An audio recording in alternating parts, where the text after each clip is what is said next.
Nous vivons et nous mourrons dans l'ombre. Pour ceux qui nous sont chers et ceux que nous ne connaîtrons jamais. Nous vivons et nous mourrons dans l'ombre. Pour ceux qui nous sont chers et ceux que nous ne connaîtrons jamais. Oui, aujourd'hui on va parler d'un film avec... Allez, aujourd'hui on va parler du dernier Mission Impossible, The Final Reckoning.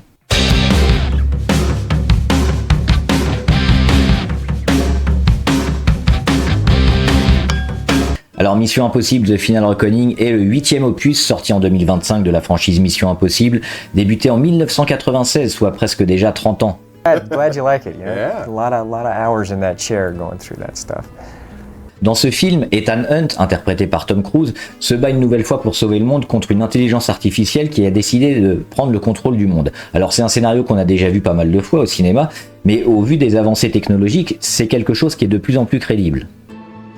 Dans les mois qui ont suivi votre disparition en Autriche, chaque recoin du cyberespace a été infesté par l'IA destructrice de vérité que nous appelons l'entité. Sous son influence, les données du monde entier ont été corrompues. Nations et peuples ne savent plus à quoi se fier. Le film en lui-même est plutôt bien réussi. Les souvenirs nostalgiques des anciennes missions, des bonnes scènes d'action, Tom Cruise, du suspense, de l'enjeu, Tom Cruise, bref, tout ce qu'il faut pour faire un bon blockbuster. Je vous remercie d'avoir passé votre vie à servir votre pays avec une loyauté farouche. Sans le dévouement dont votre équipe et vous avez fait preuve, le monde serait bien différent. Peut-être même qu'il n'existerait plus du tout. Chaque risque que vous avez pris, chaque camarade que vous avez perdu sur le terrain, chaque sacrifice personnel que vous avez consenti a permis au monde de revoir le soleil se lever. Un petit reproche quand même dans ce film par rapport au dernier volet, où l'IA semblait tout calculer et être beaucoup plus intelligente, elle semble ici assez peu imaginative et se fait avoir peut-être un peu trop facilement. L'entité elle gagne quand même à la fin. Hein? Qu'est-ce que t'es naïf. Bah non, c'est Tom Cruise et son équipe qui arrivent à la maîtriser.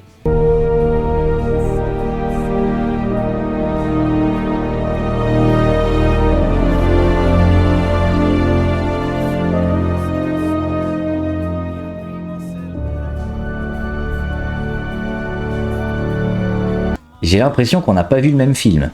Moi j'ai bien vu le film. Et tu penses que tout ce qu'on a vu s'est réellement passé? Et si Ethan Hunt n'était jamais sorti de la boîte?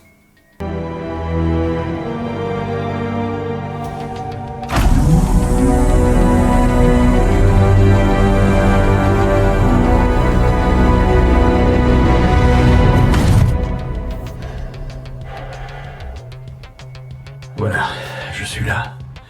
Qu'est-ce que vous voulez? Quoi? Ce qu'on a vu, c'est ce que l'entité a montré à Ethan Hunt quand elle l'a piégé dans la boîte. Regarde les flashs qu'elle lui envoie. C'est toute la suite du film. Toutes les scènes sont là.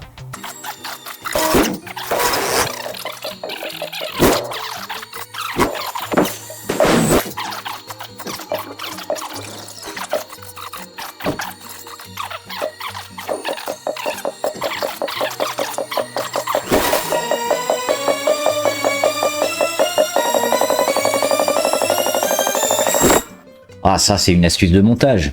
Non, l'entité fait voir à Ethan Hunt exactement ce qu'il voulait voir. Il sauve le monde, encore une fois, il sauve son équipe, encore une fois, et il bat l'intelligence artificielle. Elle lui repasse en boucle ses exploits fantasmés, en lui faisant croire qu'il a réellement atteint ce qu'il désire par-dessus tout. Elle lui ôte toute envie de se battre, car sa mission est déjà accomplie. Ethan Hunt n'est jamais ressorti de sa boîte. Pour comprendre pourquoi cette théorie tient debout, il faut se souvenir de ce qu'est l'entité. Ce n'est pas un hacker, ce n'est pas une bombe, c'est une intelligence artificielle dont le pouvoir fondamental, c'est de falsifier la réalité. Elle imite des voix, elle falsifie les données, elle fait croire aux gens ce qu'elle veut qu'ils croient. C'est littéralement sa spécialité. Alors tu crois que quand cette intelligence artificielle-là te met un casque sur la tête et te connecte à elle, tu crois vraiment qu'elle te laisse en ressortir librement? Ah, intéressant. Et t'as des preuves de cette théorie? Voilà le moment clé. Ethan rentre dans le caisson. Il enfile le casque de l'entité et il reçoit une vision, une projection de ce qu'il attend. Le film présente ça comme une sorte d'avertissement. Mais attendez, une IA capable de simuler la réalité mondiale, elle vous montre l'avenir ou elle vous montre ce qu'elle a décidé que vous allez vivre? Juste après la capsule, Ethan retrouve son équipe. Et là, il fait quelque chose d'étrange. Il touche leur visage et il leur demande s'ils sont bien réels.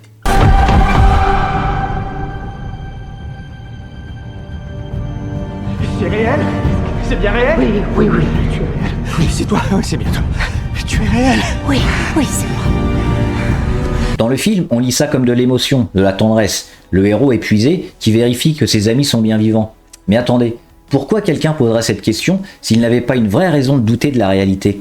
Ethan Hunt a survécu à des dizaines de missions impossibles. Il ne craque pas comme ça. Ce geste, il ressemble moins à de la tendresse et plus à quelqu'un qui teste les limites d'une simulation.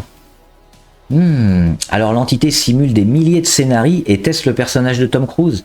Et dans un de ceux-là, Ethan Hunt arrive à battre l'entité. Elle comprend alors que lui seul peut le battre et décide de lui offrir ce scénario, mais dans la simulation. Parce que dans la vraie vie, elle n'a jamais relâché Ethan. Intéressant.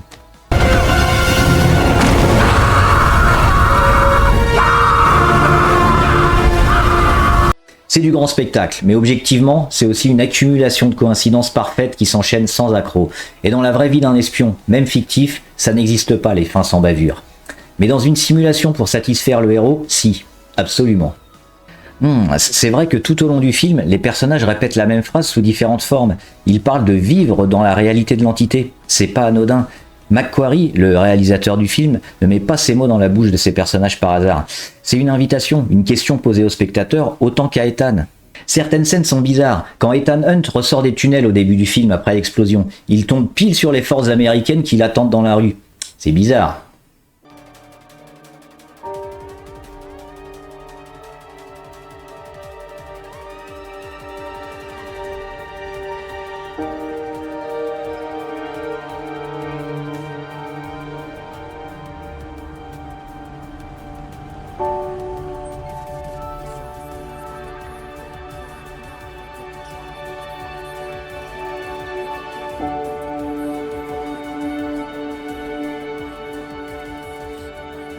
La scène du sous-marin qui coule à pic et emmène Ethan avec lui, sans parler de la pression qui devrait lui détruire les oreilles et lui exploser les poumons, il arrive à s'en sortir et à ne se noyer que à quelques mètres de la surface où, comme par hasard, Grace le retrouve à temps.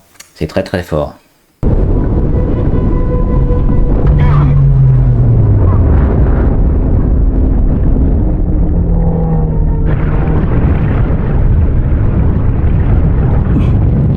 Maintenant parlons de la fin du film. Ethan tombe en chute libre, le parachute prend feu, le parachute de secours s'ouvre à la dernière seconde, et il réussit quand même à fusionner le code source de l'entité avec l'algorithme de Luther.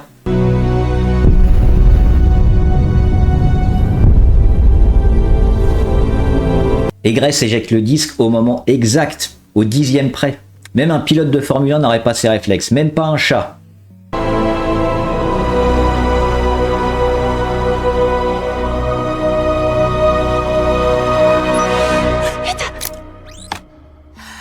Alors, est-ce que je pense que cette théorie est vraie? Honnêtement, le film ne le confirme pas, mais il ne ferme pas non plus la porte à cette théorie. Ce que je pense, c'est que McQuarrie a construit une fin qui fonctionne sur deux niveaux. Pour ceux qui veulent une conclusion heureuse, elle est là. Et pour ceux qui veulent continuer à douter, les indices sont là aussi. Et c'est peut-être ça le dernier tour de passe-passe d'Ethan Hunt, nous faire croire que ce qu'on a vu, c'était la réalité. Alors dites-moi en commentaire, est-ce que vous êtes sorti de cette boîte, ou est-ce que vous pensez qu'on aura un Mission Impossible 9 avec un Tom Cruise coincé dans la boîte?